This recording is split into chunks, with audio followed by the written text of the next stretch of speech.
1541. El Nuevo Mundo. En el centro y en el sur de América, las grandes civilizaciones de los aztecas y los incas habían caído en manos de los conquistadores.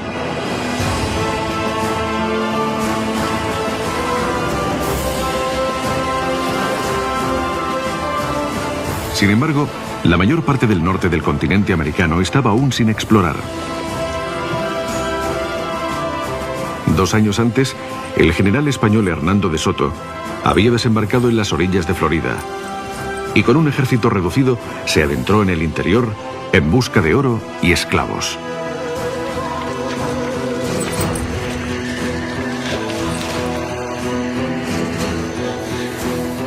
Los meses se sucedían y día tras día sus soldados exhaustos avanzaban a duras penas entre la maleza bajo un sol sofocante, sin encontrar tesoro alguno, tan solo una tierra habitada por criaturas extrañas y desconocidas. Un día, en la primavera de 1541, se toparon con lo que parecía una barrera infranqueable.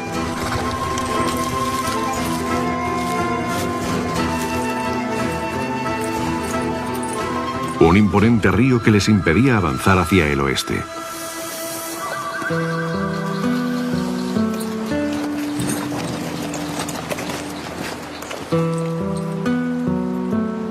Oh, Dios. Allí el río medía 2,5 kilómetros de ancho, así que apenas se distinguía a un hombre de una orilla a otra. De Soto bautizó el río con el nombre de Río del Espíritu Santo.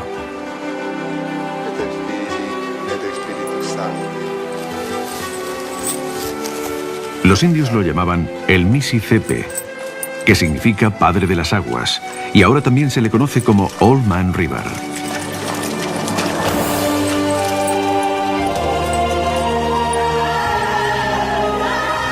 Mississippi.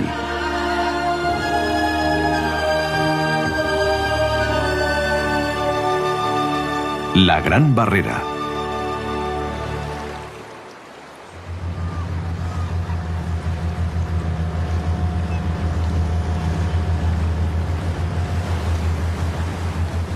En la actualidad es una vía fluvial transitada por donde se transportan enormes volúmenes de mercancías a través del corazón de Norteamérica. El río es una vía comercial de primer orden. En sus orillas, donde De Soto solo encontró tierra virgen, han surgido ciudades tan importantes como Nueva Orleans, Memphis o St. Louis. Las aguas del Mississippi han sido un elemento esencial en la creación de la América moderna. El río propiamente dicho fluye a lo largo de más de 3.000 kilómetros, desde el norte hasta el sur, pasando por el centro del continente. El río Missouri es incluso más extenso, 4.000 kilómetros desde su nacimiento hasta su desembocadura en el Mississippi en St. Louis. Además, de este a oeste son muchos los afluentes del Mississippi. El Río Rojo, el Ohio, el Tennessee, el Arkansas o el Wisconsin.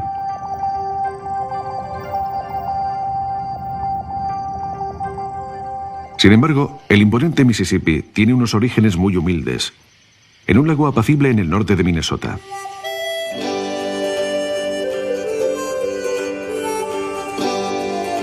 Desde aquí, fluye hacia el sur como un arroyo sin más, que va cobrando cada vez más fuerza a medida que afluyen otros ríos de los que recibe agua, en una amplia variedad de paisajes desde casi la mitad del territorio de Estados Unidos. Agua que afluye desde las lejanas tierras desérticas del oeste, que cae en forma de lluvia sobre las grandes llanuras, o a modo de cascada sobre las laderas orientales de las montañas rocosas.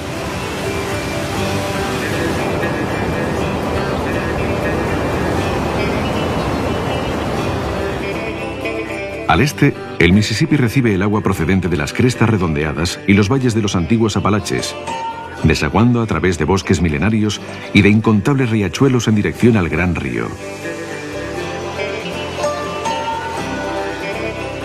Todas estas aguas confluyen en el Mississippi, cuyo nombre indio también significa confluencia de aguas.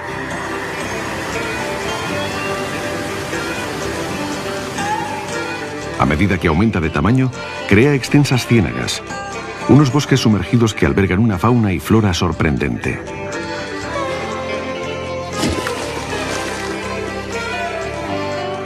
Su personalidad cambia a lo largo de su gran extensión, hasta que desemboca en el mar formando un laberinto de canales.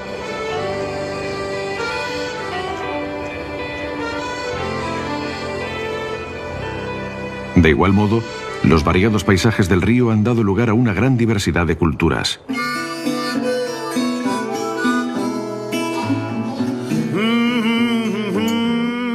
En el sur, en las tierras fértiles de la región, se cultivaba algodón en enormes plantaciones que dependían del arduo trabajo de los esclavos negros.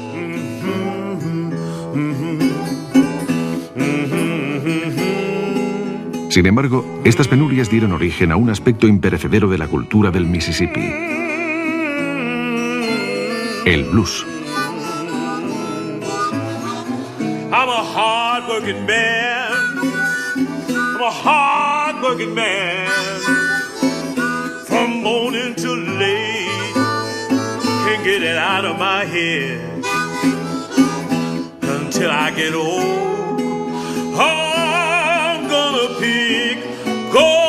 pick that white gold.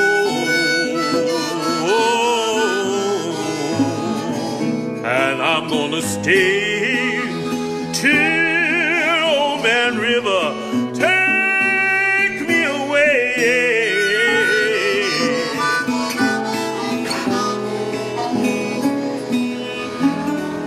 A medida que el río se transformaba en una vía comercial, daba comienzo su época más memorable: la era de los barcos de vapor, cuya imagen es la más emblemática, si bien apenas duró unas décadas.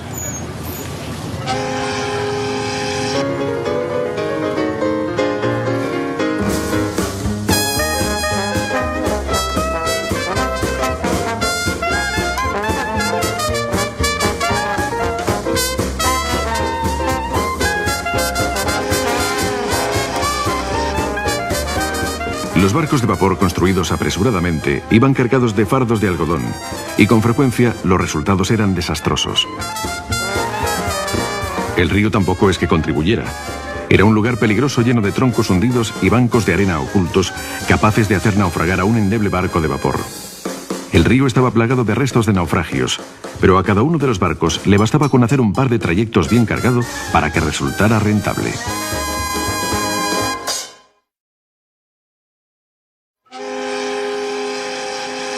Los navegantes de los barcos de vapor debían conocer a fondo los peligros del río, así como sus diferentes cambios de humor. El navegante más célebre de estos barcos dejó por escrito un testimonio que evoca este gran río como ningún otro: Mark Twain.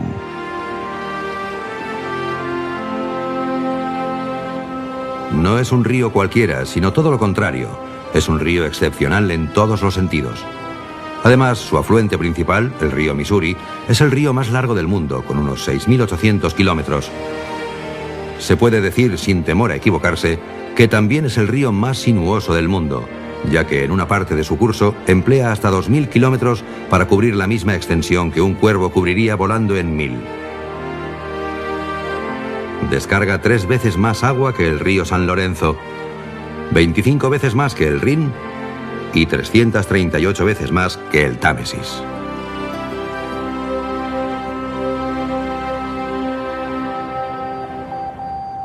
El viaje del Mississippi termina donde comienza el nuestro, en un extenso delta de bancos de barro y canales, un lugar donde confluyen tierra y mar. Desde aquí, el río se dirige hacia el norte al corazón del continente, tal como lo ha hecho durante siglos. En la actualidad, los barcos cruzan el canal que atraviesa el delta desde el Golfo de México hasta la gran metrópolis que se extiende a ambas orillas del río Mississippi, la ciudad de Nueva Orleans.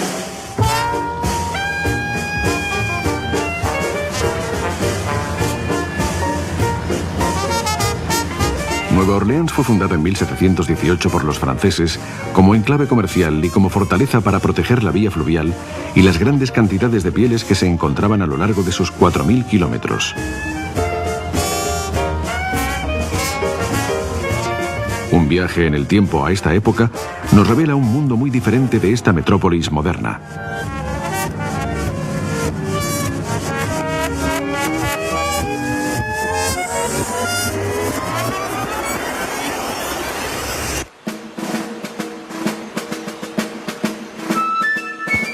Los primeros exploradores franceses que llegaron hasta el delta lo consiguieron tan solo 40 años antes de la fundación de Nueva Orleans. En 1682, el explorador La Salle había navegado río abajo desde Nueva Francia, en el Canadá actual, y se asentó en una pequeña isla del delta del Mississippi.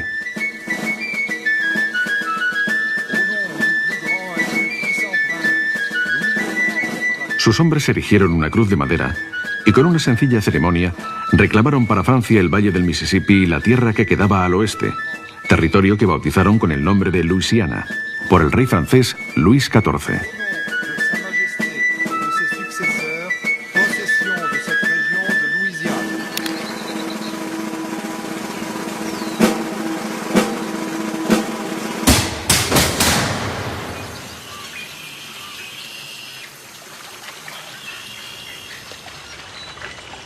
De este modo, los exploradores emprendieron su viaje río arriba, por lo que formaba ya parte del imperio francés.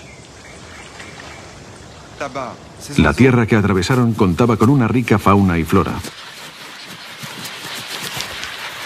A su vuelta a finales de la primavera, atravesaron las bulliciosas colonias de garzas reales y garcetas.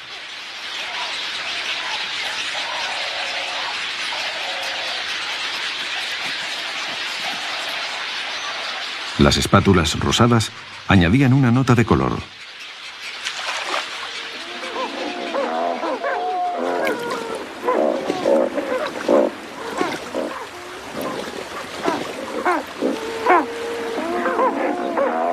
En esta época del año, las grandes colonias de pelícanos pardos en plena anidación habrían sido una escena habitual.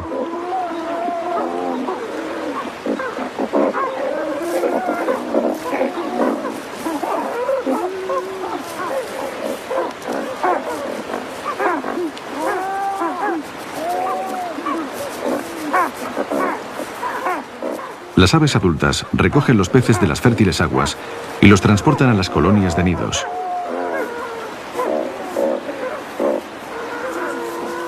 Aquí alimentan a sus crías regurgitando el pescado parcialmente digerido en sus bolsas.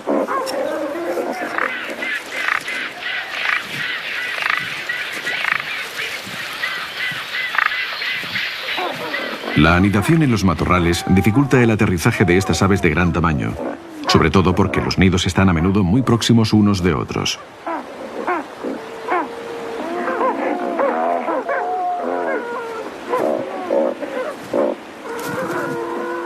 La tarea del macho consiste en recoger ramitas para la construcción del nido. Sin embargo, de regreso a la colonia tiene que entregar sus hallazgos a su compañera, ya que es la hembra la que construye el nido, y así recibir la recompensa a su duro trabajo.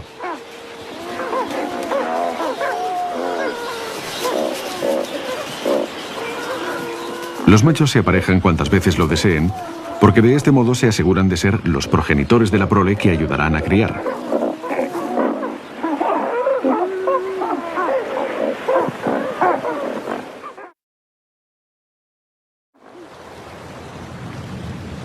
El fango arrastrado por el río crea islas bajas a lo largo de la costa. Y en la época de La Salle habrían sido testigos de uno de los espectáculos más antiguos de la naturaleza. Cuando sube la marea en los meses de verano, decenas de miles de cangrejos bayoneta salen del mar para poner los huevos en la playa. Esta escena era mucho más habitual en los tiempos de La Salle, si bien los cangrejos bayoneta siguen acudiendo en masa a algunas de las playas.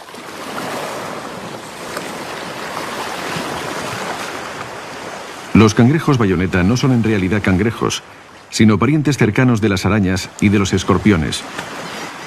En las rocas se han encontrado criaturas casi idénticas de más de 400 millones de años de antigüedad.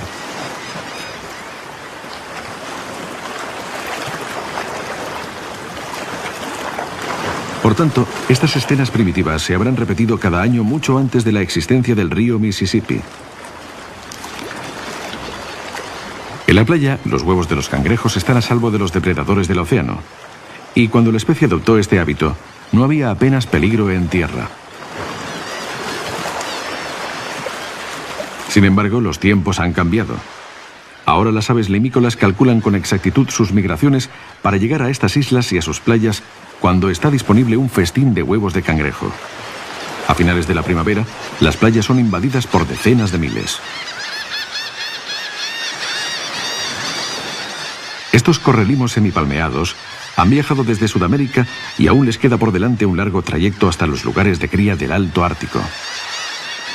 Están a medio camino y sus reservas de combustibles están bajas, pero los huevos de los cangrejos bayoneta son muy nutritivos y las aves llegan a doblar su peso en apenas unos días.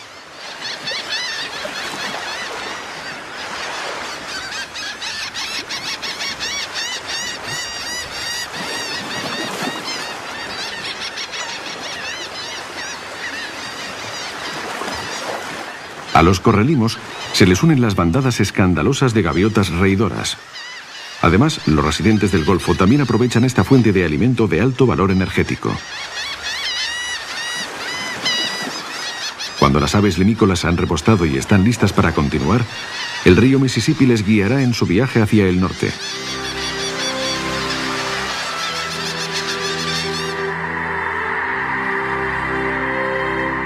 El gran río sirve de corredor de migración para muchas clases de aves que están acostumbradas a guiarse por el río a través del centro del continente desde mucho antes de que lo pensaran los franceses.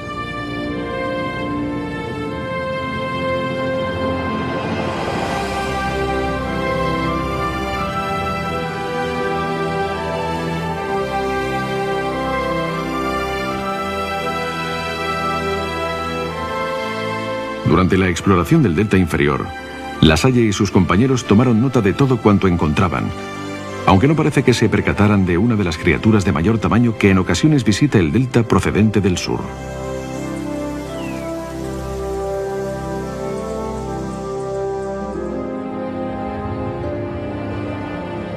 Los manatíes se sienten más cómodos en las Antillas y en el sur de Florida, pero llegan nadando hasta el norte de la costa del Golfo. Hace poco, uno llegó incluso río arriba hasta Memphis. De todos modos, en la época de Lasalle serían más abundantes y seguramente visitarían la región del delta con mayor asiduidad.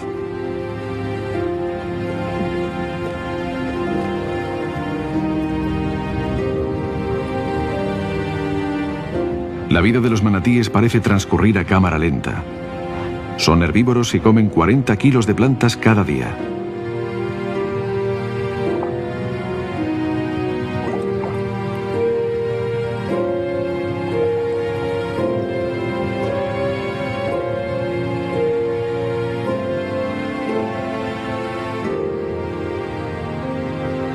Como apenas se mueven en estas aguas templadas, su piel queda cubierta por una capa tupida de algas.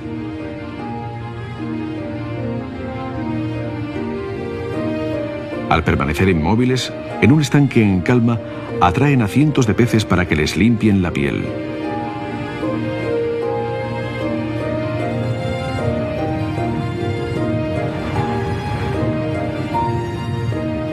Las crías crecen rápidamente gracias a la gran cantidad de leche que maman. Una vez que han aprendido a encontrar las tetillas, se acurrucan bajo el brazo de la madre.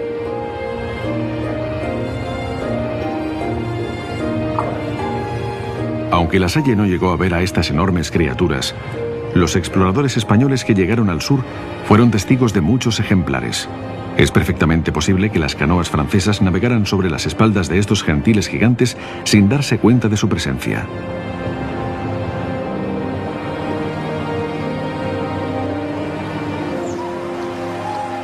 Cuando reivindicó este territorio para Francia, Lasalle sabía que no estaba deshabitado. Se había encontrado con importantes grupos de indios en su viaje río abajo. Además, sabía que los indios serían unos aliados fundamentales si sus compatriotas iban a explotar al máximo el comercio de las pieles a lo largo del Mississippi. Al fin y al cabo, eran los indios los que sabían cazar a estos animales.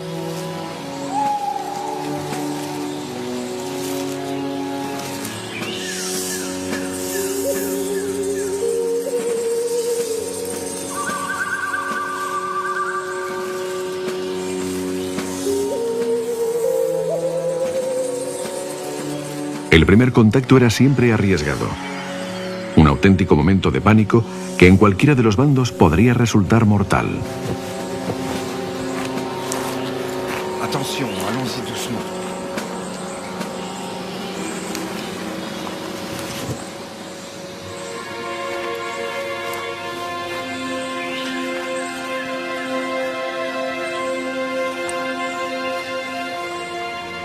Lasalle hizo todo lo posible por establecer unas relaciones amistosas con los indios al cambiar productos europeos por sus pieles.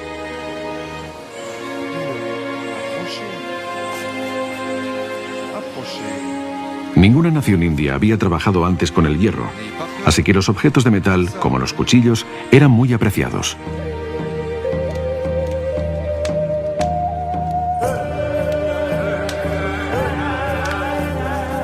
Al principio, los franceses y los indios se entendieron muy bien.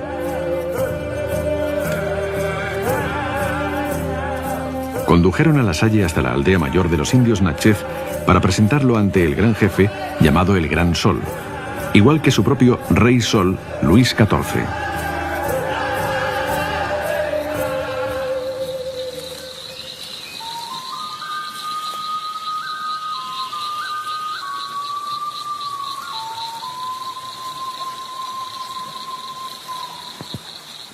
Allí aprendió cuanto pudo de este pueblo que habitaba en las tierras colindantes del Gran Río.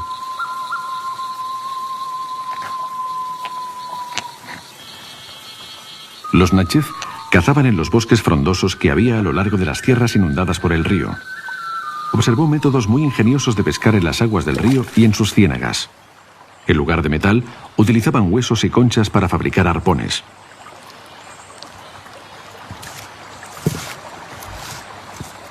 Podían hacer incluso cuchillos para pescado a partir de piedras afiladas.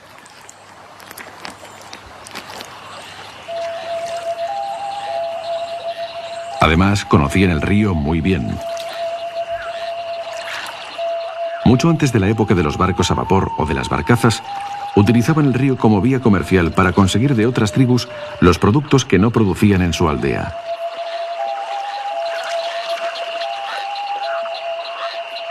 Antes de la llegada del comercio europeo a América, ya se comerciaban algunas mercancías de este modo por todo el continente.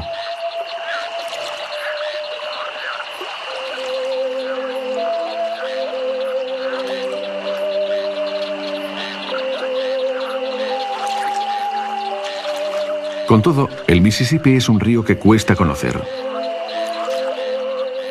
Cambia de curso constantemente. Hecho que, por otra parte, fascinó a Mark Twain en su época de navegante de barcos a vapor.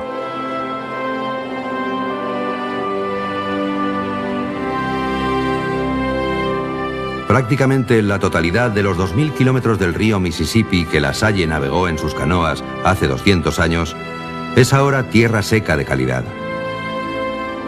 El río queda a la derecha en algunos tramos y a la izquierda en otros.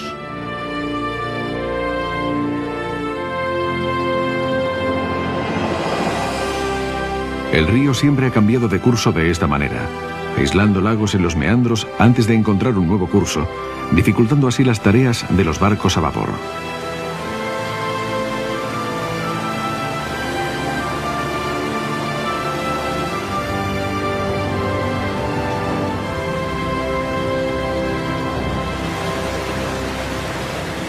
Tal vez un río tan obstinado no planteara problemas para los indios que comerciaban en canoas, pero los enormes cargueros del comercio moderno lo tendrían más difícil.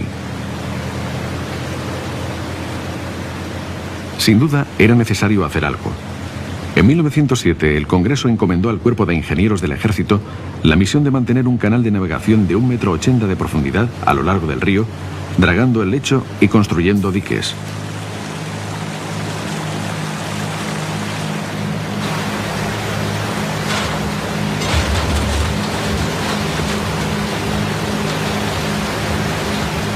Sin embargo, antes de su finalización, se revisó el plan para crear un canal de 2,75 m para seguir el ritmo del aumento del comercio a lo largo del río.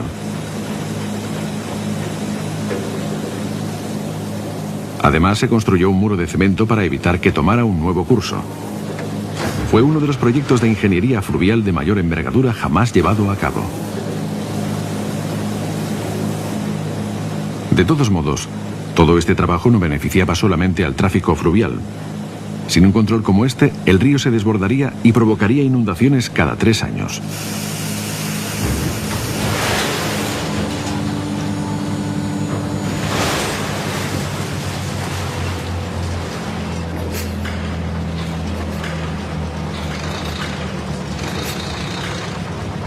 La elevación de las orillas y el revestimiento de cemento protegían las zonas inundadas en las crecidas y favorecían el cultivo del algodón en estas fértiles tierras, dando así al Bajo Mississippi gran parte de su personalidad reciente y de su cultura.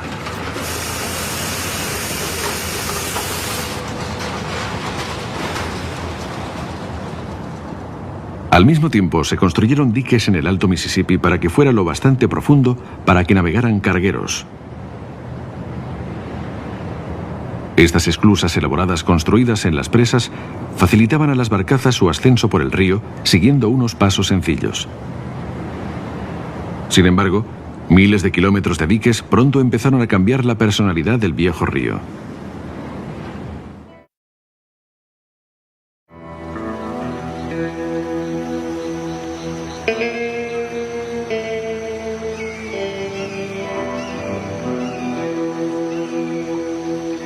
Eran los frecuentes meandros los que le daban esa peculiar naturaleza al viejo río.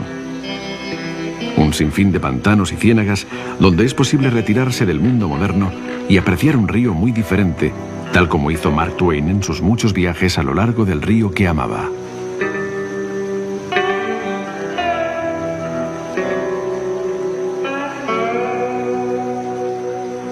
Uno no se cansa nunca de ver los amaneceres de verano en el Mississippi. Te cautivan. Primero, por la elocuencia del silencio. Todo está sumido en un profundo silencio. Después está la sensación inquietante de soledad, aislamiento y lejanía del ajetreo constante del mundo. El amanecer despierta sigilosamente. Las sólidas paredes de selva negra se suavizan y se tiñen de gris, y los extensos tramos del río se abren y quedan al descubierto. El agua parece un cristal y desprende pequeñas espirales espectrales de neblina blanca. No se oye ni la más leve brisa ni el movimiento de las hojas. La tranquilidad es profunda e infinitamente satisfactoria.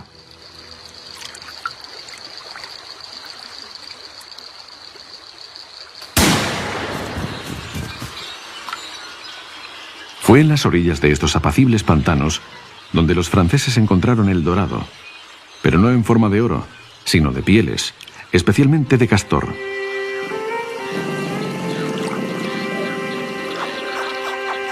Sin embargo, cazar en estos pantanos no era para los que se amedrentan fácilmente.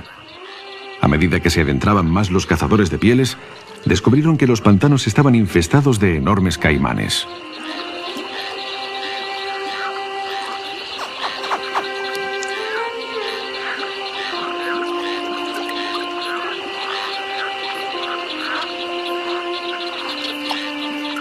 Cuando una madre cuida de sus crías, ataca a cualquier cosa que se le acerque demasiado. Las crías de caimán son una presa fácil para las garzas reales y otras muchas criaturas, así que más vale no separarse de la madre.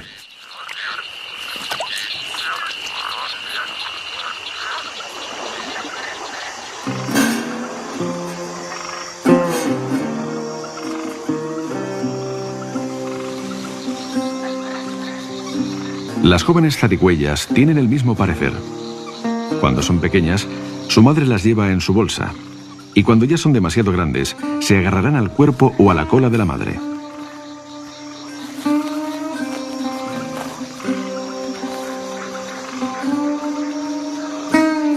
Pronto las crías de zarigüeyas serán demasiado grandes para ir a cuestas y tendrán que descubrir por sí mismas qué es seguro en el pantano y qué no.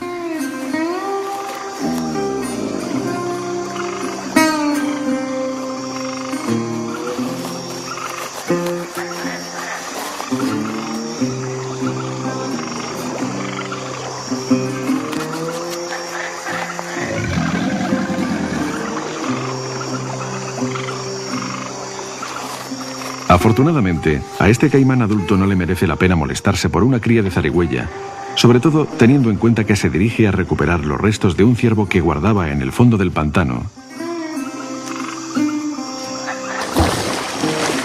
y que ya está en su punto justo de descomposición.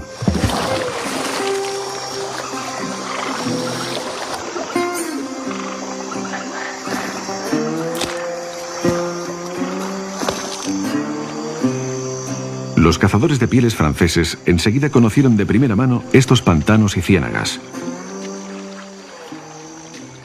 Bajo sus canoas, las aguas estaban atestadas de una gran variedad de peces que en estos terrenos pantanosos fértiles alcanzaban gran tamaño.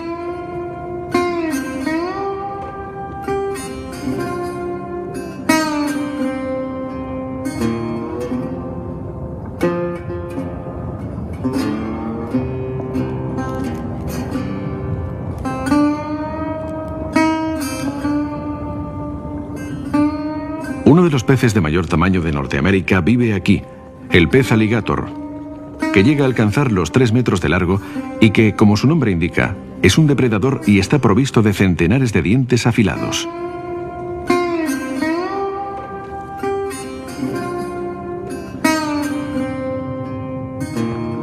La mandíbula de la tortuga alligator es igual de impresionante y puede amputar un dedo fácilmente, de modo que los apareamientos no están libres de tensión.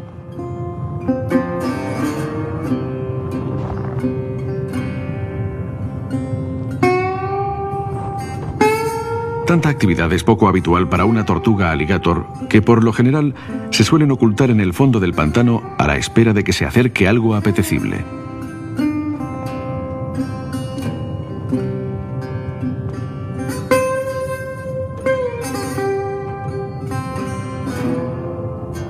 Las tortugas alligator son las tortugas de agua dulce de mayor tamaño en Norteamérica y una de las más grandes del planeta. Pero también hay gran cantidad de tortugas más pequeñas.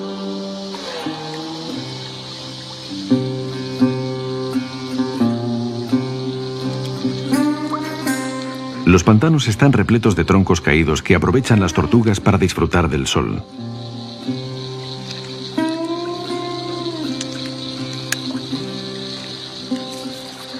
Sin embargo, fueron los castores lo que atrajo a los franceses.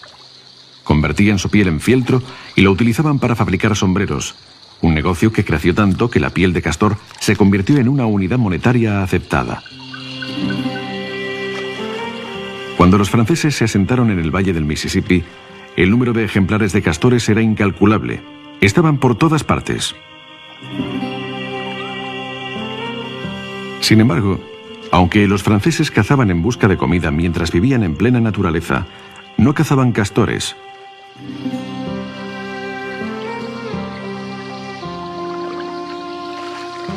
Se decía que estos eran demasiado inteligentes para que los cazaran los europeos.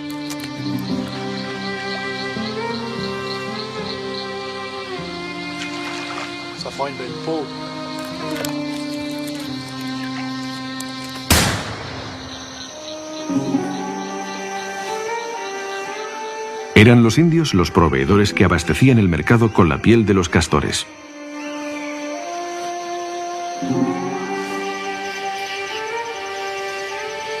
A lo largo de todo el río, se instalaron establecimientos comerciales y fuertes a los que los indios llevaban sus pieles para intercambiarlas por toda clase de productos, desde sartenes hasta armas.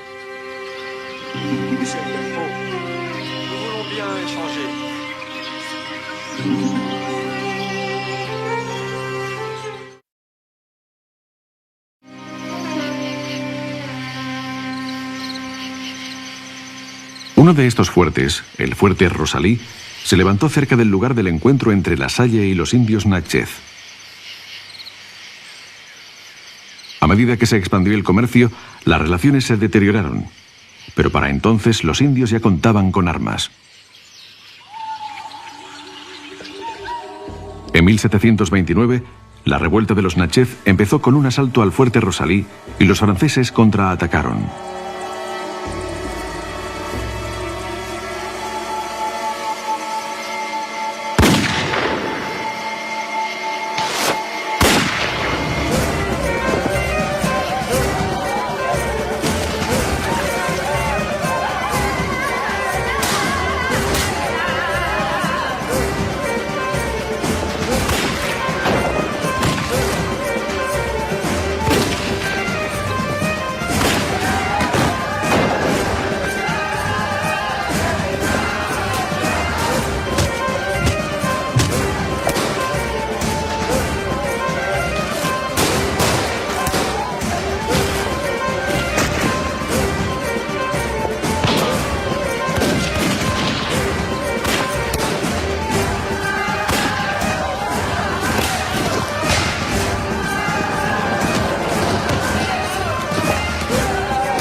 sus armas, los franceses dejaron clara su superioridad y los Natchez fueron derrotados. Los franceses les obligaron a abandonar su tierra y los que sobrevivieron a los enfrentamientos fueron acogidos por otras tribus de los alrededores. La tribu de los Natchez, que había dado la bienvenida a La Salle, dejó de existir y los europeos empezaron a dominar el valle del Mississippi.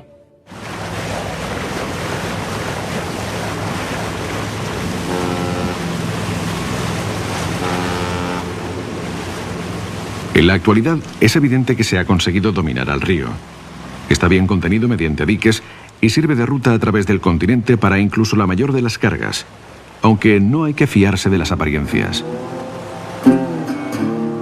De tiempo en tiempo, el río se desprende de sus cadenas y revienta los diques provocando inundaciones devastadoras. Mark Twain presenció uno de estos desastres en el siglo XIX. Era un gran río más abajo de Memphis, con el agua hasta el borde en todos sus tramos y con frecuencia más allá de este. Las aguas se desbordaban sobre la tierra e inundaban los bosques y los campos a varios kilómetros en el interior.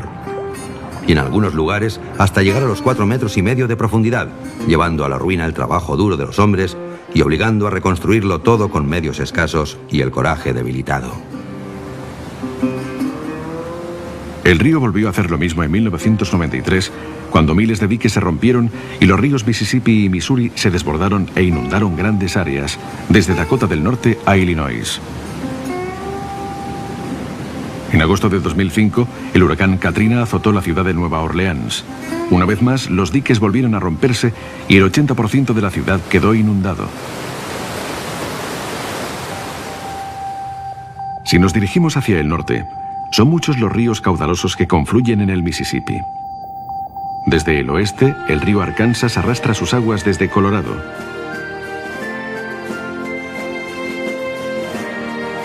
Los primeros exploradores franceses que bajaron por el Mississippi, 10 años antes de que lo hiciera La Salle, llegaron en su viaje de exploración solo hasta aquí, hasta la desembocadura del Arkansas.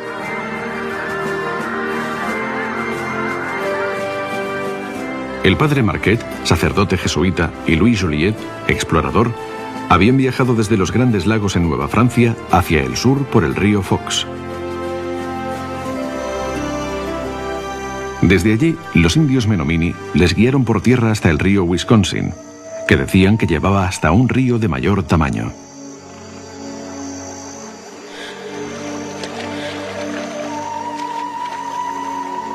Aunque también les dijeron a los franceses: el gran río guardaba muchos peligros, si no se conoce bien los lugares difíciles. Estaba lleno de monstruos horribles que devoraban a los hombres y las canoas.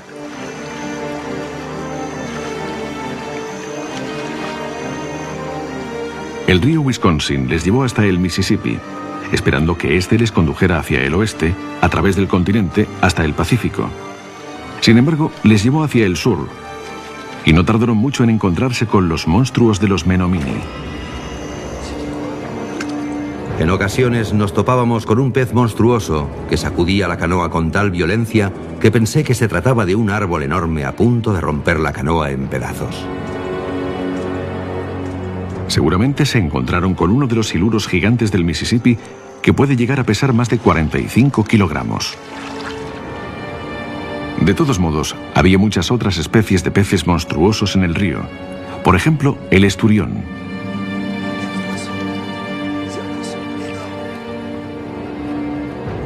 Además de los terroríficos peces alligator.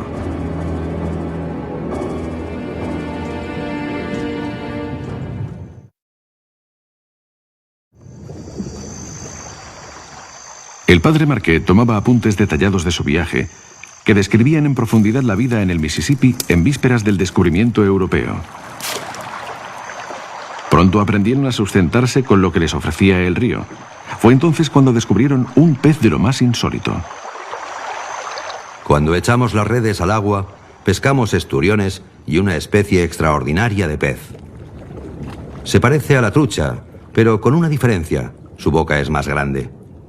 Cerca de la nariz, que es más pequeña, al igual que los ojos, tiene un hueso bastante grande en forma de cierre de corsé, de 3 dedos de ancho y un codo de largo, al final del cual hay un disco de la anchura de una mano. Esto provoca a menudo que caiga hacia atrás cuando da un salto en el agua. Lo que en realidad habían pescado era un pez espátula del Mississippi, una especie primitiva cuyo único pariente vivo se encuentra en China. A medida que avanzaban en su viaje, el río los llevó más al sur y los exploradores se dieron cuenta rápidamente de que no era una ruta hacia el oeste a través del continente.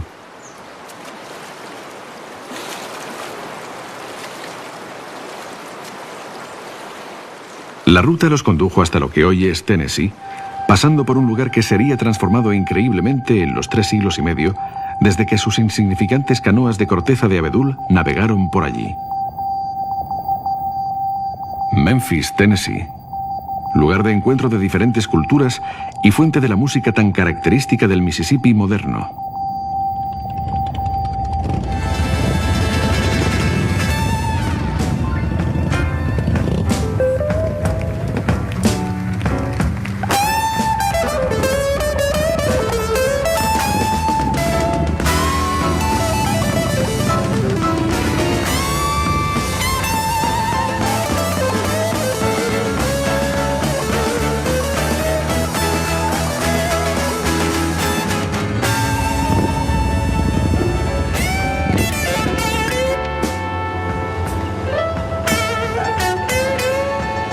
Fue cerca de donde se encuentra esta bulliciosa ciudad, donde vieron por primera vez el gran río los primeros europeos, aquel grupo de exhaustos conquistadores de De Soto.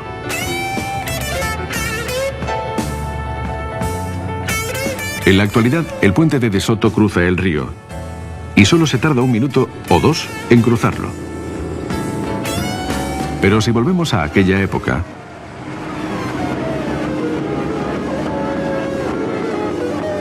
hace más de 450 años, la situación era muy diferente.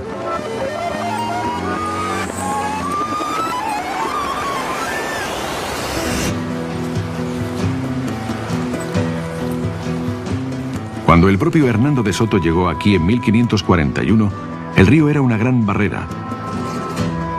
Él no tenía ningún interés en explorar su descubrimiento. Junto a sus hombres rastreaba este rincón de Norteamérica en busca de tesoros, y de momento tenía las manos vacías. Lo único que pensaron al ver el gran río fue cómo iban a cruzarlo.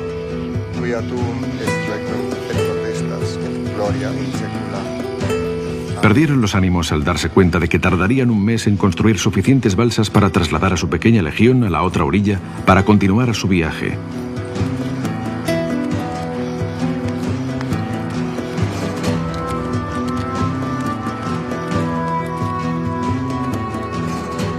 De Soto había desembarcado en Florida hacía 2 años y había conducido a sus hombres en un viaje tortuoso a través del sudeste en busca de oro y plata que sumara las fortunas que los españoles ya habían encontrado en los imperios de los aztecas y de los incas.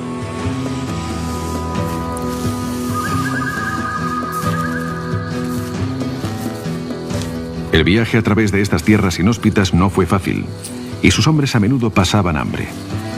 Y lo que es peor, no había ni grandes civilizaciones ni, por supuesto, tesoros.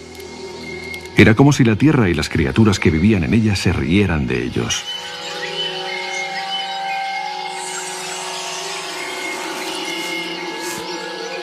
El trato brutal de Soto a las tribus indias que encontraba en su camino pronto despertó el odio de los nativos hacia los conquistadores. Para deshacerse de estos invitados poco gratos, cada tribu les anunciaba que en la siguiente tribu en el camino abundaba el metal amarillo que estaban buscando. ¡Adelante!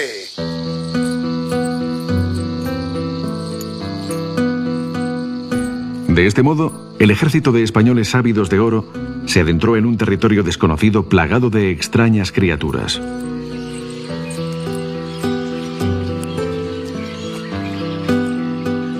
Tras cruzar el Mississippi llegaron hasta los Ozarks en Arkansas, pero al no haber encontrado oro, regresaron en dirección al Mississippi ante la llegada del invierno.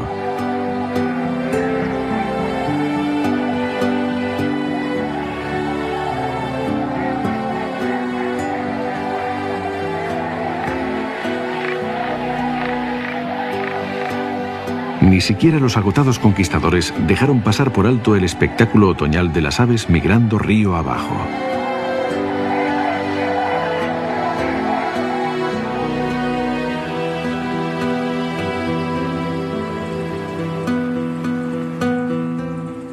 Sin embargo, era otra su preocupación a medida que se acercaban al río por segunda vez.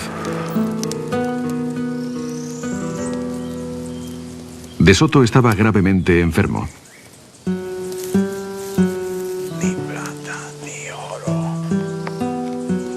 No vio recompensados sus años de exploración por estas tierras desconocidas y yacía postrado en su lecho de muerte.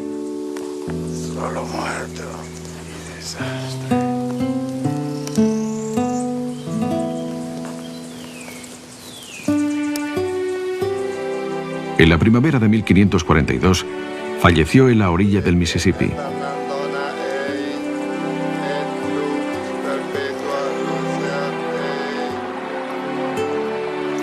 Sus hombres arrojaron el cadáver al río para que fuera empujado hacia el delta.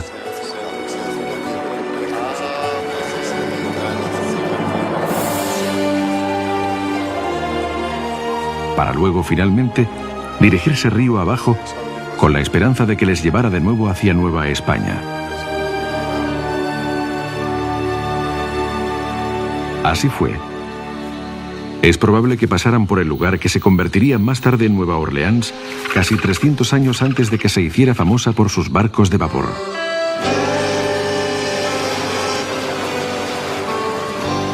Durante su apogeo, miles de barcos de vapor atestaban el río.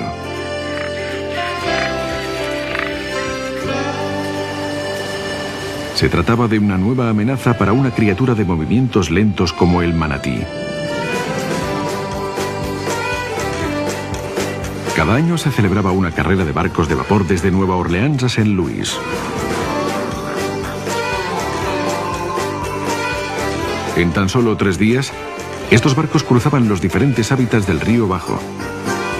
Viajes que los exploradores anteriores tardaban en completar semanas o meses.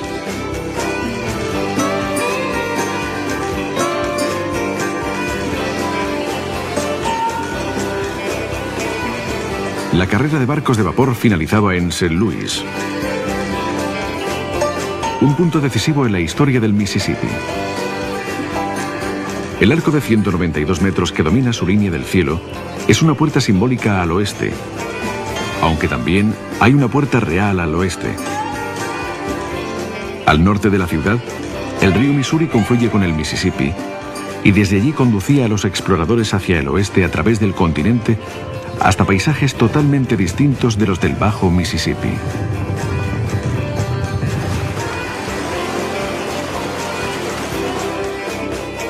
Los viajes serían tan duros como los de La Salle y de Soto, pero las vistas eran impresionantes.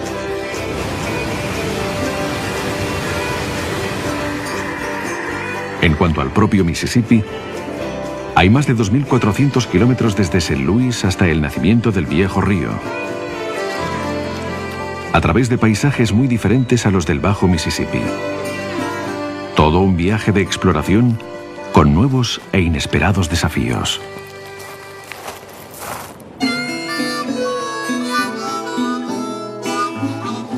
I'm a hard-working man.